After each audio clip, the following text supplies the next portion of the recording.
Bem-vindos à nossa segunda videoaula. Na aula anterior, vimos que o mercado é o local em que agentes econômicos executam a lei da oferta e da procura para satisfazerem suas necessidades de bens ou serviços. Dentro do mercado, existem o que nós chamamos de estruturas de mercado. Entender a qual estrutura pertence o que consumimos nos ajuda a explicar, por exemplo, o preço da gasolina. Entre os tipos de estruturas de mercado que se pode vivenciar em uma economia, há características semelhantes e diferentes. Compreender as estruturas de mercado nos faz entender como uma empresa monopolista pode e, de fato, controla os preços de seus produtos. Para identificar a qual estrutura pertence um determinado mercado de bens ou serviços, devo considerar, por exemplo, o número de agentes econômicos, o nível de controle de preços, de concorrência e a possibilidade de ingresso de novas empresas ou concorrentes. Nossa primeira estrutura de mercado é a concorrência perfeita. Na concorrência perfeita, existem muitos vendedores e muitos compradores. Os produtos são homogêneos, ou seja, são muito semelhantes, quase iguais. Os agentes atuam independentemente, o que significa que são livres para negociar o produto no mercado. Não existem barreiras caso decidam sair ou entrar no mercado de concorrência perfeita.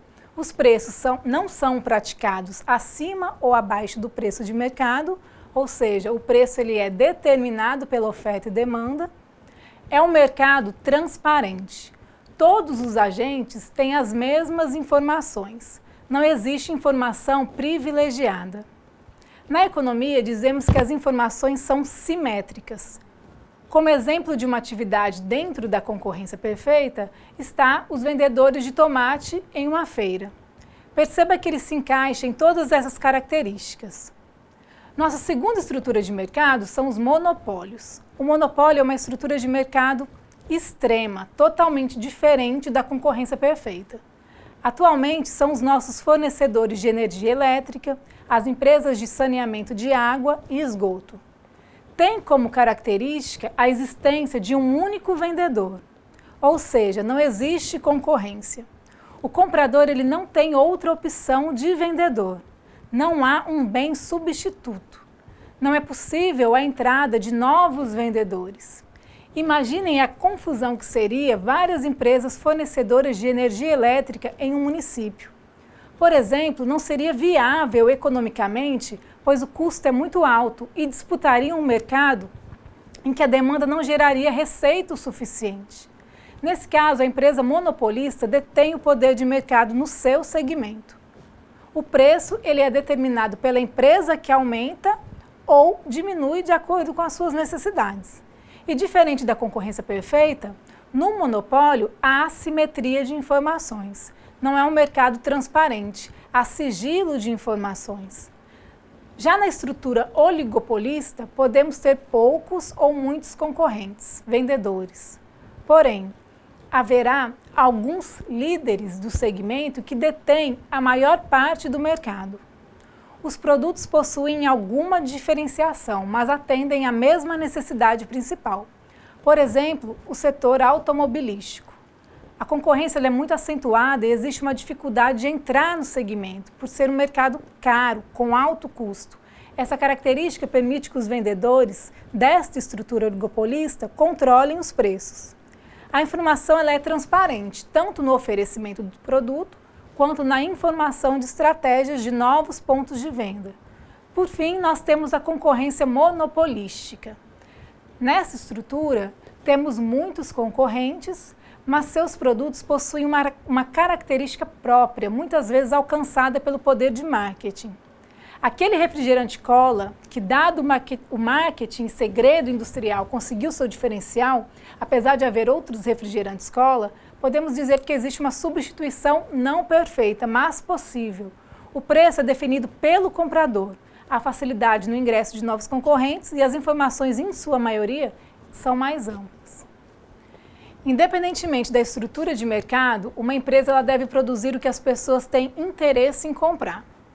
Assim, elas devem responder algumas perguntas, como o que produzir ou seja, que bem ou serviço irão ofertar no mercado, quantas unidades produzir, e isso vai depender do interesse por parte da demanda e da fatia de mercado que ela ocupa, como produzir, ou seja, como transformar os fatores produtivos em bens ou serviços, e por último, e não menos importante, ela deve responder para quem produzir, ou seja, quem é o meu consumidor, qual é o perfil de consumidor que eu quero alcançar. Por outro lado, o consumidor ele deve levantar os seguintes questionamentos. Quanto custa esse bem ou serviço? Existe algum concorrente para esse bem ou serviço? É realmente necessário eu adquirir esse bem ou serviço neste momento? Quando falamos de mercado, estamos falando da relação entre a procura por algum produto e a oferta de algum produto. Explicando a procura, se dá pelo fato das pessoas estarem dispostas a gastar para adquirir alguma mercadoria. Leva-se em conta o salário, a utilidade, a necessidade e os preços. E quando observamos a oferta de um produto, estamos falando de níveis ou quantidades de produtos que a empresa ou os prestadores de serviços estão dispostos a oferecer no mercado, considerando fatores de produção, clima, custos operacionais, regiões, se possui clientela para o seu produto e os preços praticados. São essas perguntas que determinam o comportamento de vendedores e compradores e concretizam a já comentada lei da oferta e da procura. Adam Smith chama isto de mão invisível do mercado e, de fato, é esta mão que dita as regras de preço e quantidades, sejam procuradas ou as ofertadas. A condição ceteris paribus ela é muito utilizada no estudo da economia. Imagine a seguinte situação. Você está comprando um carro e decidiu que será um modelo X. 4 portas, flex, com direção elétrica, ar-condicionado, câmbio automático. Somente a cor ficou para ser discutida mais tarde. Na economia, dissemos ceteris paribus, ou seja, excluindo a cor, eu desejo um carro naquelas características. Vamos encontrar com esse termo na leitura do nosso caderno didático. Nós vimos até agora que o mercado ele obedece à lei da procura e da oferta. Fechamos essa nossa introdução da aula de hoje com as seguintes informações. Existem alguns modelos de mercado que são as estruturas onde os agentes econômicos realizam suas transações, tais como monopólio, oligopólio, concorrência perfeita e concorrência monopolística. Agora, podemos identificar estas estruturas no nosso dia a dia através de observação de produtos ou de conhecimento específica de cada área profissional. Existem alguns interesses por parte das empresas e por parte das pessoas. Esses interesses ditam as regras de funcionamento dos mercados, que são o que produzir, para quem produzir e como produzir. Seriam os pensamentos das empresas. Enquanto as pessoas querem pagar menos, buscam produtos alternativos e mais baratos e se realmente necessitam deste bem para decidir se comprar ou não comprar. Vamos agora compreender e entender o que é a procura. Segundo Rossetti, a procura de determinado produto é determinada pelas várias quantidades que os consumidores estão dispostos e aptos a adquirir, em função de vários níveis possíveis de preços em dado período de tempo. Pense em uma TV, não importa a marca, mas que só existe uma única unidade em uma única loja na cidade em que você mora. A loja da sua cidade não tem previsão de chegada de novas unidades desta TV. Na sua cidade, várias pessoas estão querendo comprar esta única TV. O dono dessa loja, diante de tantos compradores, vai colocar o preço que ele quiser. Tem muita gente querendo comprar uma única TV. Agora pense o inverso. A loja da sua cidade está com muito mais unidades dessa TV em estoque do que o número de pessoas interessadas em comprar. A loja então não mais determinará o preço como ela quer, já que agora ela tem unidades sobrando. Uma regra da procura é que quanto maior for o preço praticado, menor será a quantidade vendida ou comercializada. Por parte dos consumidores, existem algumas barreiras que impedem o consumo. Por exemplo, o preço, o efeito de substituição e a utilidade marginal. Em relação ao preço, quanto maior o preço, menos o consumidor estará disposto a pagar. Se eu gosto tanto de manteiga quanto de margarina e a manteiga está mais cara, eu vou substituí-la por margarina. O consumidor procura alternativas de consumo e chamamos isso de efeito substituição. E, por fim, a utilidade marginal, que diz que a cada unidade adquirida, a minha satisfação adicional ou a utilidade marginal daquele bem vai diminuindo. Se eu estou com muita sede, o primeiro copo tem muita utilidade para mim. Os copos seguintes, os copos adicionais, terão a utilidade marginal reduzida, porque a minha necessidade já está sendo saciada. Então, o consumidor ele reage a mudanças, tanto no preço de bens quanto no preço dos serviços.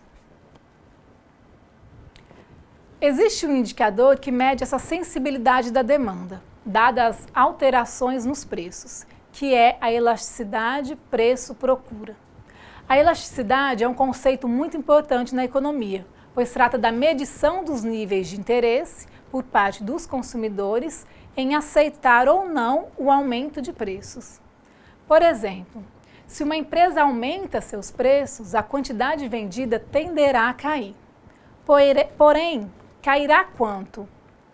Uma regra da procura é que, quanto maior for o preço praticado, menor será a quantidade vendida ou comercializada. Podemos observar que para um nível de preço de R$ 2,50, a empresa irá comercializar 16 mil unidades. Ao passo que, se o preço subir para R$ 3,00 a quantidade vendida, cairá para 14 mil unidades. Percebe-se que, dado o aumento no preço, a quantidade procurada foi reduzida. A partir disso, podemos calcular essa sensibilidade da procura, dada a alteração do preço. O cálculo nos dará a elasticidade preço-procura. Logo mais nós vamos aprender como calcular essa elasticidade. A elasticidade ela possui algumas classificações. Quando a procura é elástica, significa que as quantidades de consumo são sensíveis à variação de preços. Portanto, o cálculo que veremos daqui a pouco nos dará um resultado maior do que 1. Quando o resultado da elasticidade se iguala a 1, dizemos que a elasticidade ela é unitária e, portanto, a variação da procura será uma vez a variação no preço.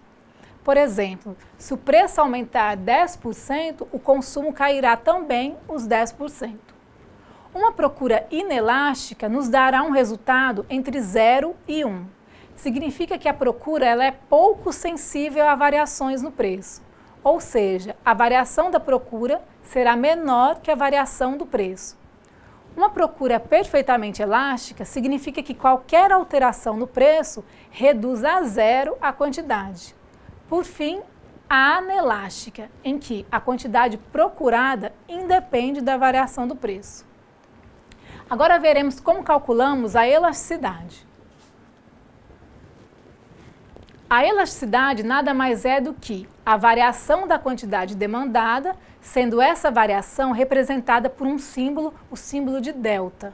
Isto é, a quantidade final menos a quantidade inicial, dividida pela quantidade inicial. Esse resultado será dividido pela variação do preço, isto é, preço final menos o preço inicial, dividido pelo preço inicial. Se, por exemplo, chegarmos num valor de menos 1,43, trata-se de uma demanda elástica.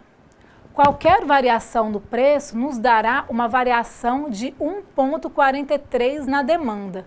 Para menos, observe um sinal negativo do resultado. Isso significa que, se o preço aumentar 10%, a quantidade demandada cairá 1,43 vezes essa variação no preço, ou seja, 14,3%. Alguns fatores determinam o consumo, por exemplo, se o bem é essencial para determinada pessoa, ou se é um vício de consumo ou um hábito, o preço pode não ser um empecilho. Um bem também pode ser substituído por outro. Logo, se no mercado tem muitos substitutos, Se para você tanto faz margarina ou manteiga, se a manteiga ficar muito cara, você tranquilamente a substitui por margarina. O sal de cozinha, por exemplo, tem a característica anelástica. Independentemente do preço, eu não vou comer mais sal se o preço dele cair bruscamente. Enquanto os financiamentos de carros, eles podem sofrer muita variação com o aumento ou com a queda da taxa de juros. Portanto, eles serão muito sensíveis. Logo, eles serão elásticos. As quantidades consumidas elas podem sofrer alterações em função do preço praticado no mercado. Alguns fatores que podem influenciar esta quantidade são os seguintes. A renda, logo, de acordo com o nível de renda, eu vou consumir mais ou menos de um produto. O que é essencial para uma renda mais elevada pode não ser para uma renda menor. Todo ano, nós escutamos na mídia o mercado aguardando o 13º salário para alavancar as suas vendas. Um segundo fator são as atitudes e preferências do consumidor. Moda, novelas, filmes e propagandas, elas podem mudar o comportamento de consumo dos indivíduos. Temos também os bens substitutos. É, por exemplo, o caso da margarina e da manteiga. Podem ser substituídos facilmente por pessoas que são indiferentes entre um e outro e vão buscar no mercado o que tiver com preço mais barato. Tem ainda os bens complementares, que são aqueles que consumimos conjuntamente. Por exemplo, seu filho pede a você um videogame novo, você acha muito caro os jogos que terão que ser adquiridos mais tarde. Se estes jogos caírem de preço, você pode até pensar em comprar um novo videogame para seu filho. A satisfação e a expectativa também é uma característica. Um determinado produto pode sofrer variações nas quantidades procuradas quando este tiver uma expectativa muito boa e satisfazer o consumidor. E por último, a quantidade de pessoas ou consumidores. Este número varia em função do nicho de mercado que cada empresa pertence, do perfil de consumidor que ela vende, os seus produtos. Os nichos eles podem ser determinados pela renda, região, religião ou costumes individuais. A expectativa de vida dos brasileiros está aumentando, logo, produtos para a terceira idade tendem a vender mais. Estudamos até aqui o comportamento do consumidor, o lado da demanda, do consumo e o que determina a compra ou preferência por um bem. Agora nós vamos entender o lado da oferta, ou seja, o comportamento do consumidor daquele que coloca o bem ou o serviço no mercado. Os consumidores sempre buscam o menor preço. Assim, os produtos que são escassos tendem a se valorizar mais do que os que estão em abundância no mercado. As empresas elas querem produzir mais e vender quando os preços estiverem altos. De acordo com Rossetti, a oferta de determinado produto é determinada pelas várias quantidades que os produtores estão dispostos e aptos a oferecer no mercado, em função de vários níveis possíveis de preços em um determinado período. Temos aí um choque de interesses. De um lado, consumidores querendo preços mais baixos e do outro, as empresas buscando níveis de preços mais altos. E é essa relação que configura o livre mercado. O preço final ele será, então, o negociado entre consumidores e empresas, de forma que fique bom para os dois lados. Outra coisa que nós devemos saber é que, se uma empresa está trabalhando em um determinado nível de preço e quer fabricar mais produtos e lançá-los no mercado, o risco está em forçar seu próprio preço para baixo, uma vez que a oferta aumenta. Uma empresa, então, ela deve administrar a quantidade de bens que ela coloca para serem vendidos no mercado e assim manter o preço que ela considera ideal. Uma empresa estuda a variação da quantidade ofertada em função da variação do preço praticado, já que a quantidade ofertada depende diretamente dos preços. Quanto maior forem os preços, maior será a quantidade ofertada. Observem que à medida que o preço aumenta de 2 para 6, a quantidade ofertada, o interesse em ofertar mais desse bem, também vai aumentar de 6 para 14. Isso explica a relação direta entre preço e quantidade ofertada. E por isso, no gráfico, a curva da oferta ela tem inclinação positiva ou ascendente. Nós vimos que a demanda tem seus determinantes e seus graus de elasticidade, conforme mudanças de preços. Na oferta não é diferente. Temos também os determinantes da oferta e a sua elasticidade de preço, em que indica como cada unidade de preço alterada pode ou não ocorrer uma variação significativa na quantidade ofertada. Vocês devem notar no caderno didático que o cálculo da elasticidade preço da oferta é o mesmo da elasticidade preço da demanda. Porém, agora nós vamos considerar a variação da quantidade ofertada para cada preço. As classificações são semelhantes à elasticidade preço da demanda. Vamos apenas mudar a interpretação, uma vez que agora estamos falando da reação da oferta quando há mudança de preços. Temos então a oferta elástica, que nos dará um coeficiente maior do que 1, mostrando que é bastante sensível à quantidade ofertada quando há variação nos preços.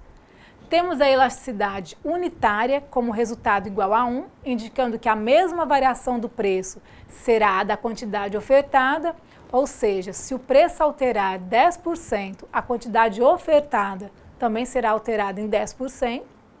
A situação de inelasticidade, quando o coeficiente encontrado for entre 0 e 1, indicando que a oferta é pouco sensível ao preço.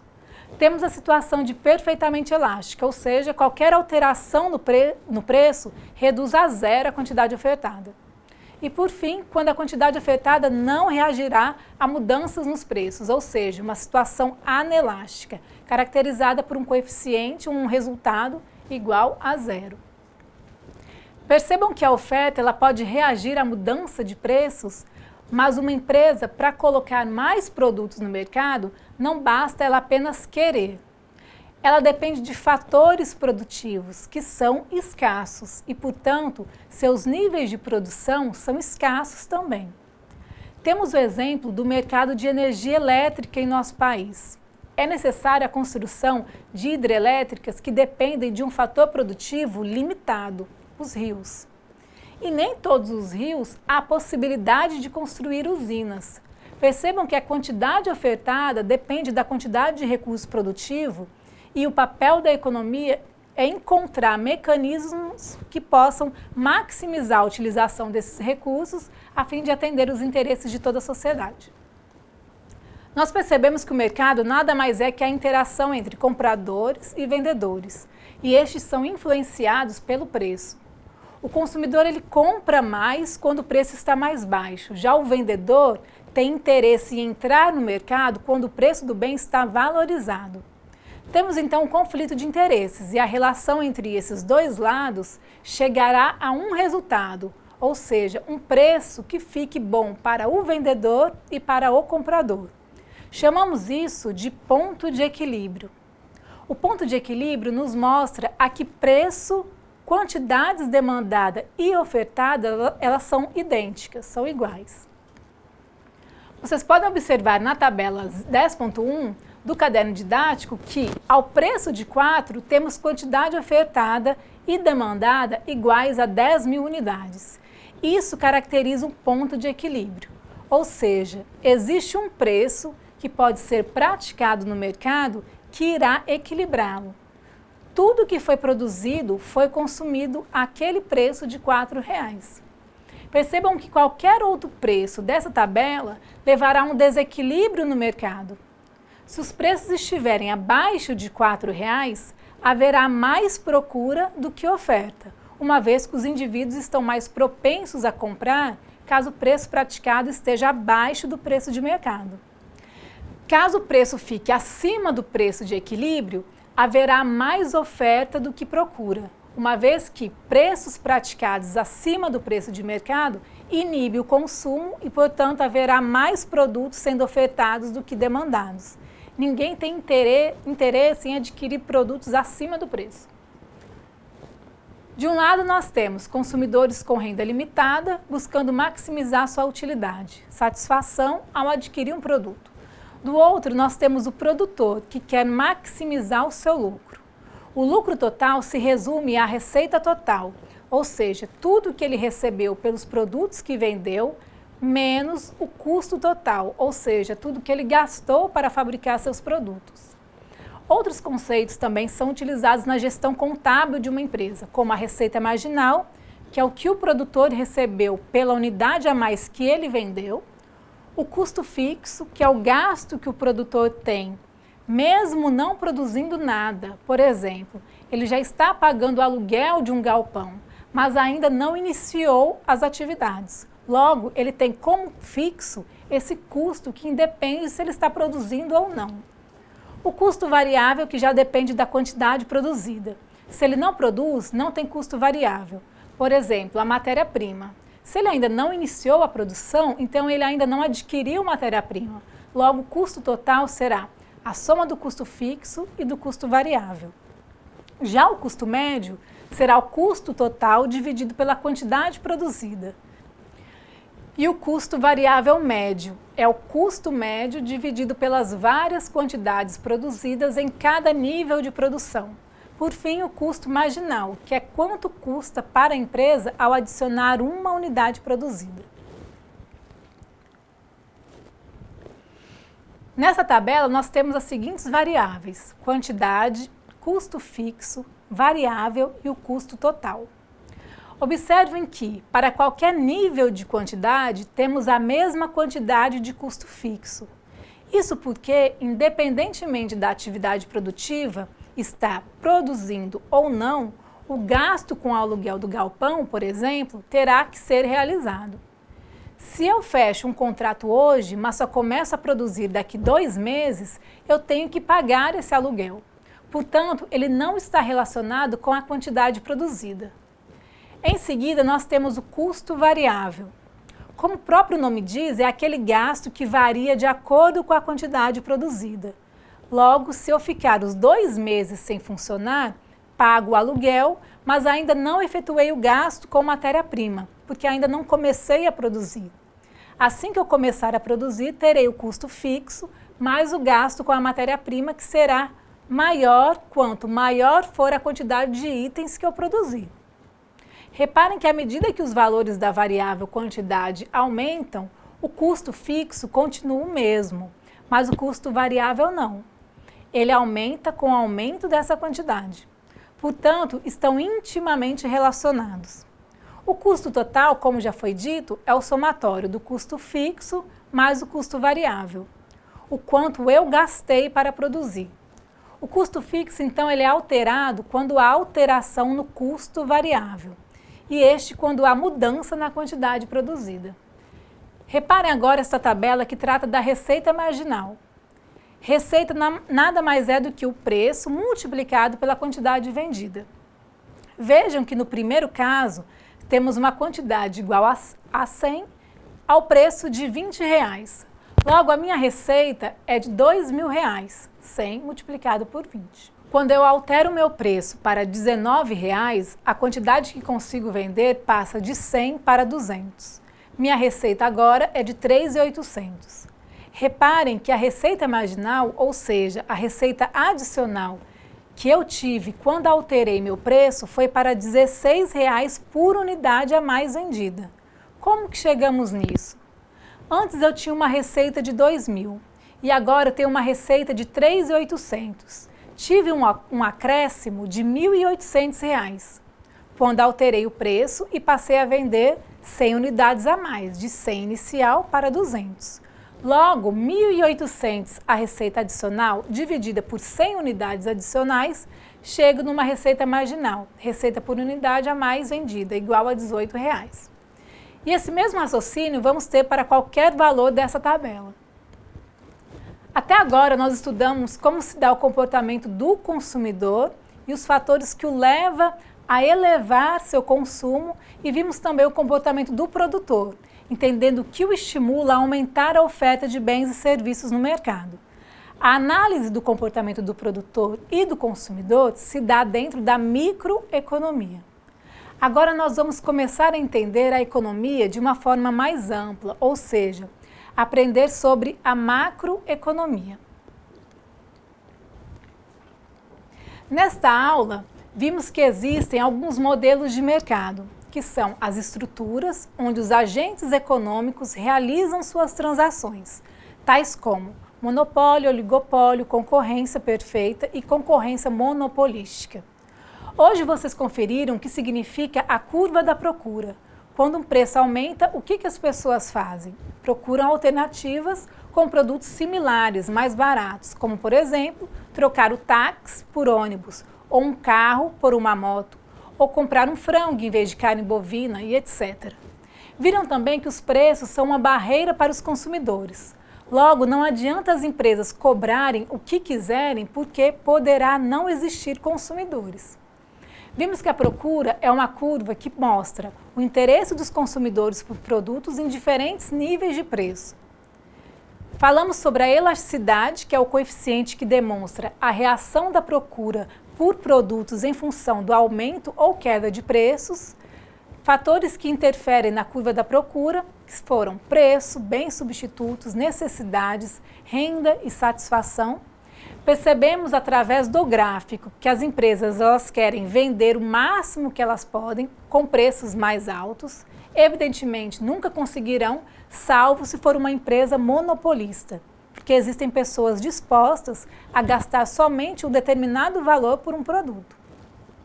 Aqui podemos constatar que as empresas sempre querem as seguintes respostas: para quem produzir, para maximizar lucro, o que devo produzir para maximizar esse lucro e quanto devo produzir para maximizar o meu lucro. Vimos que a curva de oferta ela revela os diferentes níveis de produção das empresas para os diversos níveis de preços praticados. A elasticidade da oferta indica um coeficiente que mostra a variação da quantidade oferecida no mercado pela variação dos preços praticados. Os fatores determinantes são disponibilidade de insumos, capacidade instalada e o tempo de produção. Fatores que deslocam a curva da oferta, fonte de matéria-prima, preços de insumos, tecnologia e expectativa de produtores. Já o ponto de equilíbrio é a interseção das retas da oferta e da procura e mostra o melhor nível de preço e quantidades praticadas no mercado. Existe um instante de paz no mercado quando as empresas acham os preços ideais a serem praticados e os consumidores concordam e pagam pelo preço. Observe que estudamos conceitos ligados à sua decisão de comprar, como utilidade, preços e renda. Isso implica na questão cultural, porque somos constantemente bombardeados com propagandas que incentivam o consumo, no qual o verbo gastar ele é relacionado a possuir coisas, muitas vezes desnecessárias. Vimos conceitos de lucro e prejuízo e as definições de receita, receita marginal, média e custos, custo médio e custo marginal. O principal objetivo das empresas é ter lucro. Com isso, encerramos os assuntos da nossa segunda videoaula.